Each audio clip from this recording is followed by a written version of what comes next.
halol bo'lgan, sizni farzdan to'smagan ibodatingiz, amalingiz, topayotgan tijoratingiz agar haloyiqqa ozor beradigan bo'lsa, barakasi yo'qoladi, shubha keladi, ehtimol harom kelib qoladi.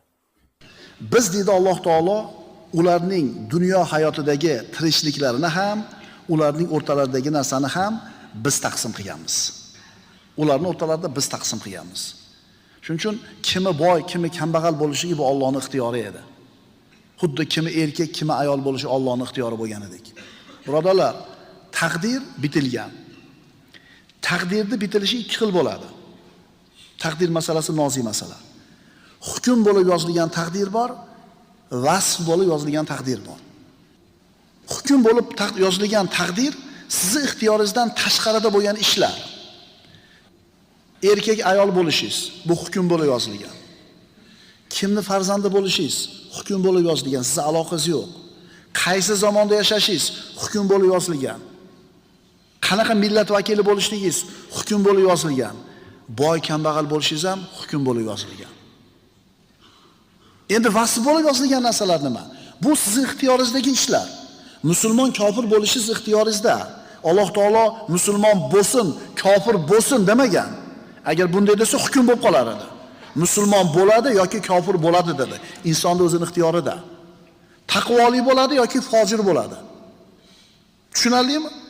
Boy kambag'al bo'lishlik bu hukm bo'lib yozilgan. Qarasang taqvoli, halol, ibodatdagi odam qo'lida bir narsa to'planmaydi-da. Demak Alloh hukm qilgan ekan, sababini qilyapti. Bo'lmayaptimi? Demak hukm ekan, rozi bo'lsin. Endi bu yoqdagi fojir, fosiq, kofirni qarasangiz, har qanaqa haromiyatga o'zini ursa ham ishigan, boyigan. Demak bu ham nima ekan? Bu hukm bo'lib yozilgan ekan. Shuning uchun boy kambag'al bo'lishlik, birodarlar, Alloh taoloning taqdiri. Ha, kambag'al bo'lgandan boy bo'lgan yaxshi. Payg'ambarimiz kambag'allikdan panoh tilaganlar. Boy behojat, badavlat bo'lib yashashlik Allohdan so'raladi. Xo'p, sababini qilsangiz bermayaptimi? Endi rozi bo'ling. Inson Alloh taqdir qilgan rizqdan oshiqchani ham, kamni ham olmaydi dedik. Faqat insonning qo'lida ana shu rizqini halol yoki harom qilib olishlik ixtiyori bor xolos. Bugun $1000 topilishi yozilgan, bu hukm. Endi uni halol yoki harom bo'lishligi, barakali bo'lishligi vasf. Tushunarli bo'ldimi? Bugun $1000 topishingiz yozgan, bugun topasiz, bu hukm. Hukm bo'lib yozilgan. Endi uni halol, harom bo'lishligi, barakali, bebaraka bo'lishligi vasf bo'lib yozilgan. Siz tanlaysiz. Harom yo'l bilan topganingizga javobgar bo'lasiz. U $1000 siz harom yo'l bilan olgani uchun harom bo'ldi. Agar halol yo'l bilan olganingizda bu halol bo'lar edi. O'shuning uchun Sirojiddin o'sha aytdi-da, harom ham halol kabi nima? Rizq. Alloh taolo falonchiga halol yo'l bilan rizq berdi, falonchisiga harom bilan rizq berdi deyilmaydi. Bu noto'g'ri. Ikkalasi ham bitta rizq edi. Faqat inson o'zi hal qilib oldi. Qaysi tomondan olishlik bilan. Mu'tazili firqasi rizq mutlaqo Alloh tomonidan ato qilinadigan narsa. Shuning uchun u zot ato qilgan narsani harom deb bo'lmaydi deyishgan. Alloh tomonidan berilgan narsa harom bo'lmaydi. O'shuning uchun harom rizq emas deydi ular. Endi ahli sunna nima deb javob beradi? Rizq Alloh tomonidan ato etilishiga nisbatan aslan harom deyilmaydi. Balki banda uni man qilingan yo'l orqali iste'mol qilgani va dunyo va oxiratda unga zarar keltirgani uchun harom deyiladi. Chunki hamma narsa Allohning mulki bo'lib, u zot o'z mulkida xohlagan narsasiga hukm qiladi. Tushunarlimi? Mu'tazililar aytayapti, haromdan topilgan rizq emas deyapti. Chunki Alloh bergan narsa harom bo'lmaydi deyapti. Endi ahli sunna aytayapti, yo'q, Alloh tomonidan kelgan rizq deyiladi. Banda unga qaysi tomondan yondoshganiga qarab turib harom yoki halol deyiladi. Bandani fe'li uni halol harom qilyapti. Alloh taolo aytadi, astagfirullah, "Va ma min dabbatin fil ardi illa alallohi rizquha." Yerda o'rmalaganki narsa bor, uni rizqi Alloh taoloning zimmasida. Ana shu toshda ostidagi qurt, uni rizqini Alloh yozgan. Alloh beradi rizqini. Siz bilan biz inson toifasi. Alloh taolo rizqimizni kafillagan. Dengizni tagidagi bir kunda 50 tonna ovqat yeydigan kit, uni ham rizqini Alloh taolo o'zining zimmasiga olgan. Kim nima rizq yeyotgan bo'lsa, Alloh bergani uchun yeyapti. Bu Allohning zimmasida. Alloh taolo mana shu mahluqotlarni yaratuvchisi o'zimi, rizqini beruvchisi ham o'zi bo'ladi. Shu o'rinda harom rizq ham Alloh tomonidan berilgan rizq ekan. Endi shu harom rizqni topgan odamga nimaga jazo beriladi degan savol tug'iladi. Javob yuqorida bo'ldi. Banda Alloh taqdir qilgan rizqini harom yo'l bilan oldi. Bu rizqni o'zi fe'li bilan harom qildi. Mana shu harom yo'lga kirganligi uchun javobgar bo'ladi. Alloh harom rizq bermaydi.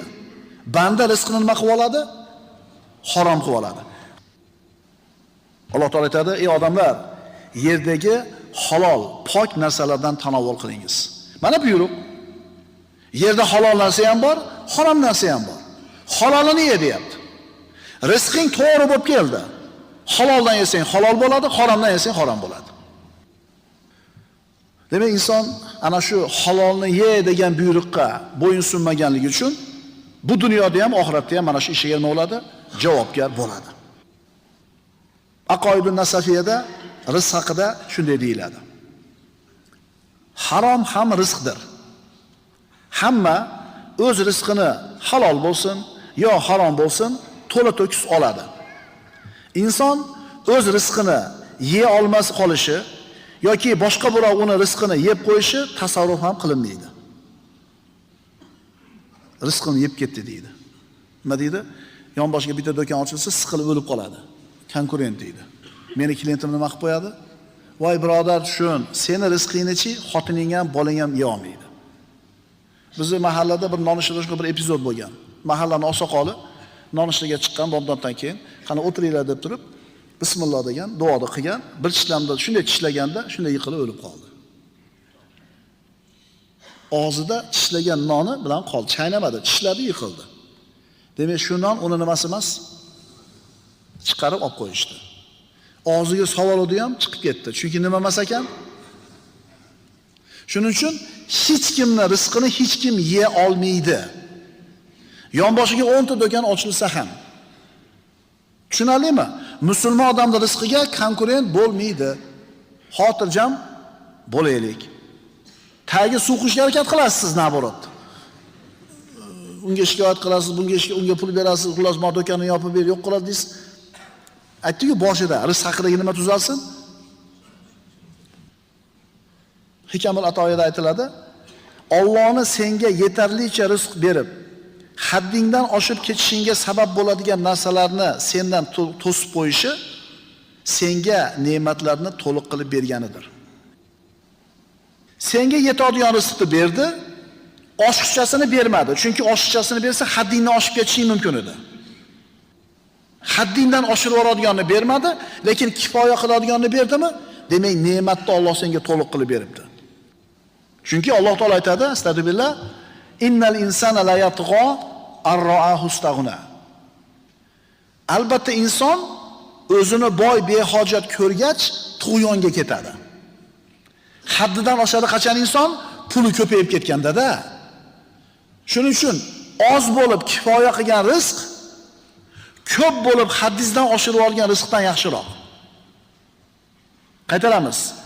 Ko'p bo'lib haddizdan oshirib oladigan rizqdan ko'ra ozgina bo'lib kifoya bo'lgan rizq afzal. Shuning uchun payg'ambarimizning duolari bor, Parvardigor, kim meni yaxshi ko'rsa, uni rizqini kifoyali qilib bergin deganlar. Kifoyali degani birovga muhtoj emassiz. Oshiqcha pul yo'q seyfda. Oshiqcha bosib qo'ygan narsangiz yo'q, lekin birovga muhtojligingiz ham yo'q. Alloh bandaga yetarlicha jismoniy va ruhiy ozuqalarni berib, ba'zi zohiriy va botiniy narsalarni unga ato qilmasligi aslida unga berilgan to'liq ne'mat deyiladi. Chunki tirikchilik uchun bir narsa topolmaslik insonni odamlar oldida xorlanishiga sabab bo'lsa, tug'yonga ketkazadigan narsalarni ato qilishi uni dunyosini ham oxiratini ham boy berishiga sabab bo'ladi. Shuning uchun kimga tirikchiligiga yetarli narsalar berilgan bo'lsa, tug'yonga ketkazadigan oshiqcha narsa berilmagan bo'lsa, unga ne'matlar nima qilinibdi? To'liq qilib berilibdi. Agar shu shablon bilan qarasak, juda ko'pchiligimizga Alloh taolo ne'mati to'liq bo'lib turibdi. Rizq tushunchasi haqida e'tiqodimiz va inna suhta rizqun mithlu hillin va in yakrah maqali kullu qali. Albatta harom mol, agarchi so'zimni barcha yomon ko'ruvchilar yoqtirmasa ham, halol moldek rizqdir. Harom mol haloldek rizqdir begumon, rad etuvchi so'zimni ko'rsa ham yomon. Payg'ambarimiz sollallohu alayhi vasallam Abu Hurayra roziyallohu anhu dan rivoyat qilingan hadisda marhamat qiladilar. Innalloha tayyibun la yaqbalu illa tayyiba. deb marhamat qilganlar. Albatta Alloh taolo pokiza zot va faqatgina pokiza narsani qabul qiladi. Halol pokiza bo'lgan narsani. Va innalloha amaral mu'minina bima amara bihil mursalin. Alloh taolo anbiyolarga, payg'ambarlarga nimani buyurgan bo'lsa, mu'minlarga ham shu narsani buyurgan. Alloh taolo aytadi, astagfirullah, ya ayyuhar rusulu kulu minat tayyibati va amalu soliha. Ey payg'ambarlar, pokiza narsalardan yenglar va solih amal qilinglar. Payg'ambarlariga Alloh taolo pokiza narsa, halol narsalarni yeyishlikni buyurdi va solih amal qilishlikni buyurdi. Boshqa oyatda aytadi, astagfirullah, ya ayyuhallazina amanu kulu min tayyibati ma razaqnakum. Ey iymon keltirganlar, biz sizlarga rizq qilib bergan narsalarning pokizalarini yenglar. Payg'ambarimiz hadisida davom etadilar. Summa zakara rajula yutilu safara ash'asa wa aghbara yamuddu yadayhi ila as-sama ya rab wa mat'amuhu haram wa malbasuhu haram wa mashrabuhu haram wa ghudiya bil haram fa anna yustajabu lahu. So'ngra payg'ambarimiz safarga chiqqan bir kishini zikr qildilar. Safari cho'zilib ketdi, juda uzoq safar qildi. Yeyish-ichishga qaramay qo'ydi, ustuvoshiga qaramay qo'ydi. Yeganiga harom aralashdi, harom yedi, harom narsa ichdi, harom kiydi. Qo'yingki, harom bilan o'ralib qoldi. Fa anna yustajabu lahu. Buni duosi qayoqdan ijobat bo'lsin? Hadis nihoyasiga yetdi. Demak, payg'ambarimiz sollallohu alayhi vasallam siz bilan bizga halol luqma topib yeyishlikni, halol narsani kasb qilishligimizni bizga buyurganlar. Va duolarimizni ijobat bo'lishligini sabablardan eng muhimlaridan biri mana shu halol luqma yeyishlik. Millionta odam haqqingizga duo qilsin, agar halol luqma yeyilmagan bo'lsa, u duo ijobat bo'lmaydi. Demak, luqmani halol qilishlik haqida. Bu hadis birodarlar dinimizning ulkan qoidalariga asos vazifasini o'taydi.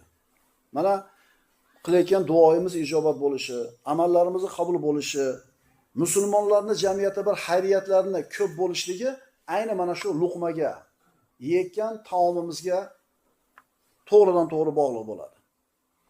Musulmon odamlar o'ziga yaxshi ko'rgan narsani albatta birodarga ravo ko'radi.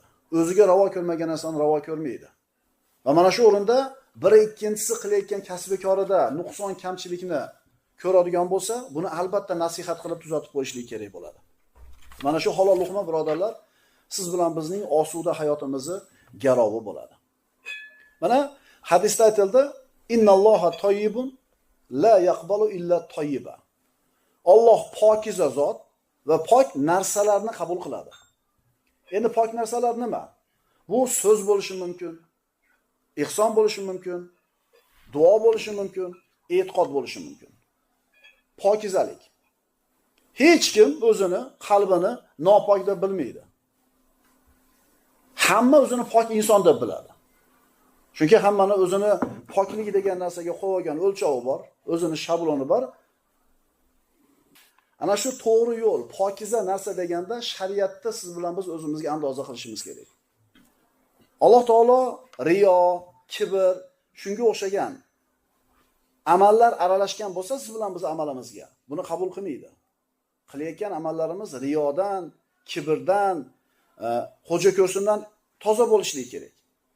Qilayotgan ihsonimiz, qilayotgan nafaqamiz, topgan pulimiz halol bo'lsa keyin qabul bo'ladi. Ya'ni kazinoni qurib qo'yib, hoppa pulni haromdan topib turib, undan mahallaga qo'y so'yib begizib qo'yish, yo mahallaga asfalt solib qo'yish, transformator qo'yib qo'yishlik bu amal qabul bo'lmaydi. Tushunarlimi? Shuning uchun infoq qilayotgan odam qayerdan pul topayotganiga qarashligi kerak. Agar harom bo'ladigan bo'lsa, bu amali qabul bo'lmaydi. 100 ta qo'y so'ysa ham, 1000 ta qo'y so'ysa ham. Payg'ambarimiz aytdilar: "Ey insonlar, Alloh taolo pok zot va faqatgina nimani qabul qiladi? Pok narsani qabul qiladi." So'zlarning pokizasi bor. Habisi bor. Alloh taolo mana shu so'zlarni pokiza va habisga bo'ldi. Aytadi: "Astagfirullah, ilayhi yas'adul kalimut tayyibu val amalus solihu yarfa'u." Alloh taoloning huzuriga faqatgina pokiza so'z yuksaladi. Hayotda pokiza o'tgan insonlar hayoti pokiza bo'lgan, osuda bo'lgan, osoyishta bo'lgan. Yana ularga o'lim soati yetgan paytda luqmasini pokiza qilgan, amalini pokiza qilgan insonlarga malaikalar ro'para keladi. Astagfirullah. Allazina tatawaffahumul malaikatu tayyibin yaquluna salamun alaykum udkhulul jannata bima kuntum ta'malun. Ular pokiza bo'lgan hollarida farishtalar ularning jonlarini olar ekanlar. Ya'ni pokiza yashab o'tgan insonning jonini farishtalar olayotganda nima deydi? Man ahabba liqa'allohi ahabballohu liqa'ahu Rasululloh. Kunlarning birida. Kim Allohga yo'liqishlikni, Allohga ro'baro bo'lishlikni xohlasa, Alloh unga ro'baro bo'lishlikni xohlaydi, yaxshi ko'radi. Endi kim Allohga ro'baro bo'lishlikni yomon ko'rsa, Alloh ham u bandaga ro'baro bo'lishlikni yomon ko'radi. Shunda Oysha onamiz roziyallohu anha: "Ya Rasululloh, Allohga ro'baro bo'lishlikni hammamiz xohlaymiz, lekin o'rtada o'lim bor. Endi o'limni yomon ko'ramiz. O'limni yomon ko'rganligimiz Allohga ro'baro bo'lishlikni xohlamayotgan yoki yomon ko'rayotgan bo'lib qolmaymizmi?" deb so'radilar. Kim qo'rqmaydi o'limdan? Aytinglarchi? Hammamiz qo'rqamiz. Shunda payg'ambarimiz unday emas. Mo'min odam, solih odam, pokiza odam dunyodan ketar soatida Alloh azza va jalla u bandani ko'zi yetadigan joyga uning xaridorlarini ko'rsatib qo'yadi. Jannatdan kafanlilar olgan, oppoq yuzli, insonga juda bir qalbiga yoqadigan suratda farishtalar keladida, xaridorlarni ko'rgandan keyin o'limdan ko'ra yaxshiroq narsa bo'lmay qoladi bu banda uchun. Ana shunday pokiza inson dunyodan chiqar ekan, farishtalar aytadi: "Sizlarga tinchlik, omonlik bo'lgay. Endi qilib o'tgan amallaringiz sababli jannatga kiringiz" dedilar. Tushunarlimi? Bizning amalimiz hech qachon jannatning haqqi bo'la olmaydi. Unda nimaga qilgan amalinglar sababli jannatga kiringlar deyildi. Jannatga hech kim qilgan amali bilan kira olmaydi dedilar Rasululloh. Vala anta ya Rasululloh, sizning amalingiz ham yetmaydimi deganda, meni ham amalim yetmaydi. Illa an yataghammadani Allohu bi rahmatihi. Faqat Alloh meni o'zining rahmati bilan qamrab olsa kiraman dedi. Unda amal nima uchun desa, jannatdagiz darajangizni belgilaydi. Demak, jannatga Allohning rahmati bilan kiramiz. Buni hal qildik. Endi darajangizni belgilanishiga amalingizga bog'liq bo'ladi. Albatta bu pokiza amal qilgan insonlar uchun. Ibn Rajab Hanbali aytadi, Payg'ambar alayhisalom faqat pokiza narsani qabul qiladi degani, mo'minning qalbi ham, tili ham, tanasi ham pok bo'ladi. Uni qalbida iymon bo'ladi, tili zikr, duoda bo'ladi, a'zolari bilan esa solih amallarni bajaradi. Rizqning, topayotgan molimizni shubhadan uzoq bo'lishligi uchun, haromdan uzoq bo'lishligi uchun nimalarga e'tibor berishligi kerak? Abu Lays rahimahulloh aytadi, topilgan mol, rizq halol bo'lishligi uchun, shubha ularda bo'lmasligi uchun, 5 ta narsa topilishi kerak qilayotgan ishimizda. Diqqat qilamiz. Birinchisi, qilayotgan kasb-korimiz, tijoratimiz harom amallar sirasidan bo'lmasligi kerak. Ha, xo'p, yaxshi, buni qildik.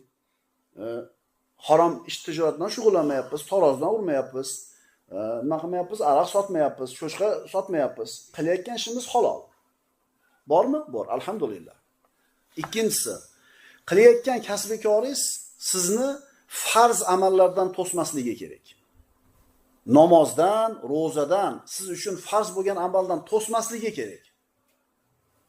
Buni ham qilyapmiz. Yaxshi. Buni ham uddasidan o'tdik. Uchinchisi, sizni qilayotgan kasb-koringiz haloyiqqa ozor yetkazmasligi kerak. Nima deb tushunamiz buni? Nima deb tushunamiz? haloyiqqa ozor bo'lmasligi kerak. Bir odam shaharda o'rtasidagi uyda 20 ta buqa boqadi. Halol tijoratmi? Halol tijorat. Lekin shu ishidan qo'shnilar ozor chekadimi, yo'qmi? Demak, shubha kirib qolyapti molingizga, birodar. Sizning ishingiz nima? Men o'zim uyimda qilyapman, halol tijorat qilyapman. Halol tijorat, lekin aziyat chekyaptimi qo'shnilar? Harom deb aytgani qo'rqamiz, lekin shubha aralashdi. Baraka topmasangiz, xafa bo'lmang. Minglagan misol keltirishimiz mumkin. Yoki bo'lmasam yog'och usta uyga shubhaza to'y to'lab olgan, kechasi bilan listing intilib chiqadi. Qo'shnilar shovqin surondan ozor chekyaptimi? Ozor chekyapti. Ko'chani o'rtasiga ko'mir to'kib qo'yib turib, hozir mana qishki kunida ko'mir sotyapti ayrim odamlar. Mahalladagilar ozor chekyaptimi bundan, yo'qmi? Biz halol tijorat qilyapmiz, bizni tirikchiligimizda nima qilaylik deydi. Akalar, islom voqea din. U realniy din. Hayotda bo'layotgan muammolarda konkretni biz tilda realniy yechimini beradi. Siz ko'chani o'rtasiga ko'mir to'kdingiz. Mashinalar qisilib o'tyapti, 1. Changityapsiz. Odamlar uyga chang kiryapti, 2. Kelinlar kirni yoyib qo'ygan. Nima bo'lib ketyapti? Qora ko'y bo'lib ketyapti, 3. Ozor chekyaptimi, chekmayaptimi odamlar? Ustalar, mahallaning ichida stroyka qilasizlar, shag'alda yo'lda o'rtasiga to'kasizlar, yo'lda torqib qo'yib turib, ko'cha tomondan ishlatishni o'rniga ichkaridan olib ishlatasizlar. Bu yoqda mashinalar qisilib, bo'g'ilib o'taveradi. Ustalar bormi? Bora, eshitdinglar-a? Eshitdinglarmi? Minglagan misol keltirish mumkin. Sizlarga aytmoqchi bo'lgan narsa mana shu 3-si. Sizni qilayotgan kasbikoringiz halol, farzdan to'smayapti, lekin haloyiqqa ozor emasmi? Qora suvda savdo qiladiganlar bormi? Bor. Sizlarning ishingizda halol, zakotni beryapsizlar, sadaqa beryapsizlar, halol narsa sotyapsizlar, yaxshi. Endi nima amal bor?